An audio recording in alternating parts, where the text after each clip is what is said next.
ഹരേ കൃഷ്ണ. എല്ലാവർക്കും മാധവത്തിലേക്ക് സ്വാഗതം. 2024 ജൂലൈ 17 ദേവശൈനി ഏകാദശി ബുധനാഴ്ച ദിവസം. ആഷാഢമാസത്തിലെ ശുക്ലപക്ഷത്തിലെ ഏകാദശിയാണ് ദേവശൈനി ഏകാദശി എന്ന് വിളിക്കുന്നത്. ദേവശൈനി ഏകാദശി നാളിൽ നിന്നാണ് മഹാവിഷ്ണുവിൻ്റെ ശയനകാലം ആരംഭിക്കുന്നത്. ഇതിനെപ്പറ്റിയുള്ള വിശദമായിട്ടുള്ള വിവരങ്ങളെല്ലാം തന്നെ നമ്മൾ ഇതിനു മുമ്പുള്ള വീഡിയോകളിൽ ഇട്ടിട്ടുണ്ടായിരുന്നു. ഏകാദശി വ്രതകഥയും പാരണാസമയവും വിവിധ രാജ്യങ്ങളിലുള്ള പാരണാസമയവും എല്ലാം തന്നെ നമ്മൾ ഇട്ടിട്ടുണ്ടായിരുന്നു.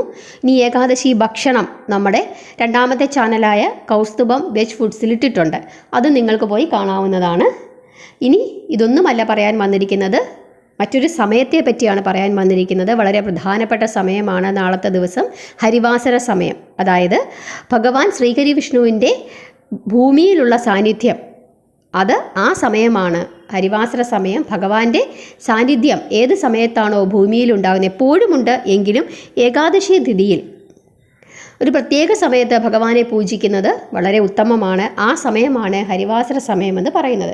അതായത് ഏകാദശി തിഥിയുടെ അവസാനത്തെ 15 നാഴികയും മഹാദ്വാദശി തിഥിയുടെ ആദ്യത്തെ 15 നാഴികയും കൂടി ചേർന്ന് വരുന്ന 30 നാഴിക സമയം ആണ് ഹരിവാസര സമയം എന്ന് പറയുന്നത്. ഈ സമയത്ത് ശ്രീഹരി വിഷ്ണുവിനെ പ്രാർത്ഥിക്കുന്നത് വളരെ ഉത്തമമാണെന്നാണ് പറയുന്നത്. ആ സമയത്ത് ഉപവസിച്ച് നമുക്ക് പ്രാർത്ഥിക്കാം, വ്രതത്തോടു കൂടി ഇരുന്ന് നമുക്ക് പ്രാർത്ഥിക്കാം. എങ്ങനെയാണോ നമുക്ക് സൗകര്യമായിരിക്കുന്നത് ആ രീതിയിൽ പ്രാർത്ഥിക്കാം. പരമാവധി സമയം നാരായണ നാമം ജപിച്ചിരിക്കുന്നത് വളരെ ഉത്തമമാണ് എന്ന് പറയുന്നു.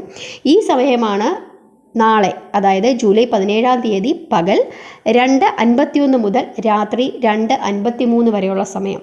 ജൂലൈ 17 പകൽ 2:51 മുതൽ രാത്രി 2:53 വരെയുള്ള ആ സമയത്ത് ഭഗവാനെ പ്രാർത്ഥിച്ചാൽ വളരെ ഉത്തമമാണ് എന്ന് വിശ്വസിക്കുന്നു. ഈ സമയത്തിനെയാണ് ഹരിവാസര സമയമെന്ന് പറയുന്നത്. ഇനി 17 ഏകാദശി എടുക്കുന്നവർ എല്ലാം നമ്മുടെ വീഡിയോകൾ സ്ഥിരമായി കാണുന്നവർക്കറിയാം. 18 പാരണ വീടിയതിനു ശേഷവും ശുദ്ധാഹാരത്തിൽ തന്നെ ഇരുന്ന് ഭഗവാനെ പ്രാർത്ഥിക്കണം. ബാക്കിയുള്ള വീഡിയോകൾ തുടർന്നിടാം. അതുപോലെ തന്നെ രാമായണ മാസം തുടങ്ങുന്നു. അതിൻ്റെ വീഡിയോകളും കഴിഞ്ഞ ദിവസം ഇട്ടിരുന്നത് കൂടാതെ ഇന്നും ഇടുന്നുണ്ട്. അതും എല്ലാവരും കാണണം. ഭഗവാന്റെ കഥകളുടെ കൂടെ എല്ലാവരും സഞ്ചരിക്കണം. എല്ലാവരുടെയും പ്രാർത്ഥനയും അനുഗ്രഹവും ഉണ്ടാകണം. എല്ലാവരും നന്നായി പ്രാർത്ഥിക്കുക. എല്ലാവരെയും ഭഗവാൻ അനുഗ്രഹിക്കട്ടെ. മാധവത്തിൻ്റെ ആശംസകൾ എല്ലാവർക്കും. രാമായണ മാസ ആശംസകൾ. ഹരേ കൃഷ്ണ.